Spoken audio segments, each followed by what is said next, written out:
Hello అందరికీ, ఎలా ఉన్నారు? నేనైతే మార్నింగ్ నాది గీ వాటర్తో స్టార్ట్ చేశాను.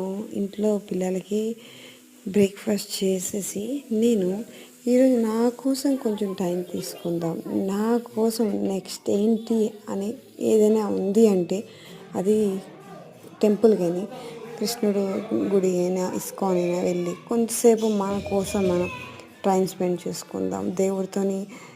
మనము చాలాసార్లు కొన్ని విషయాలు ఎవరికైనా చెప్పాలంటే వాళ్ళు ఏమనుకుంటారు, మనం అనుకునేది వాళ్ళకి అర్థమవుతుందా, మన ఫీలింగ్స్ వాళ్ళకి అర్థమవుతుందా అని మనకు అనిపిస్తుంది.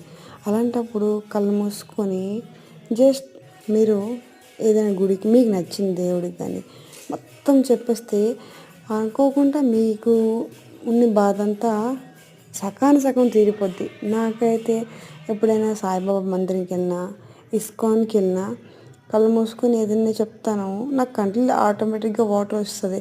అంటే భారంగా ఉన్నది అంతా రిలీఫ్ అనిపిస్తుంది. మళ్ళీ ఇంటికి వచ్చిన తర్వాత సేమ్ లైఫ్ కదా.